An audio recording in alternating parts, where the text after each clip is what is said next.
another state, I don't recall whether it was Massachusetts or Connecticut or something like that, was trying to do the same thing, register your assault weapon or whatever. And I think about 4 people complied. And they basically said, we don't have the means to enforce this. What can we expect if we all just basically tell them, no, I'm not, I have no intention of registering anything.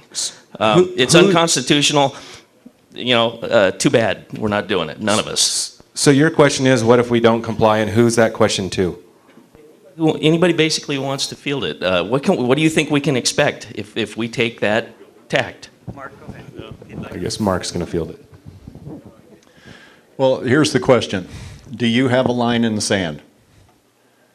Very much so. What is it? It's no. What? Why? It's no. Okay. So how did we get a country here? How did 3% of the people in this country, only 3%, take a country from the most well-armed, well-trained, powerful, financially successful nation on earth? Well, basically, I guess I'm also trying to say it to everybody in the room. Well, here's how they did it. They did it by devoting their lives, their treasure, and their sacred honor to secure liberty for their posterity. The gentlemen at the other end of the table have a position that they have to take. I'm sure their personal views may be diametrically opposed to the position they have to take with regard to the law. I will not submit. I will not surrender. I will not give up my guns just because the state legislature decides to take a dictionary definition that was defined by Supreme Court case law in the Miller case as to what is an assault weapon, which is a fully automatic weapon, and change the dictionary definition to mean now it has a hand grip. Well, next year, it's got a bullet button. Well, it's got a releasable magazine. Well, it's got a releasable magazine that has 10, no 5, no 2, no 1.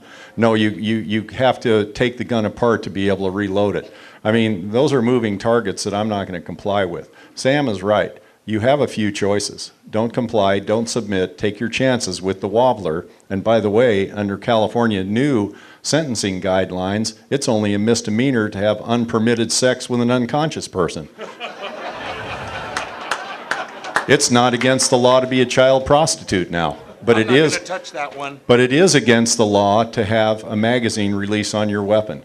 So you have a choice to make, and you have to take responsibility for that choice, just like all of us do. And if we all act together, in other words, however, they can pick you off one at a time. So here's what Ben Franklin said about that. If we don't hang together, we will most assuredly hang separately. That was pretty much what I was trying to get to everybody in the room, is we need to stand together.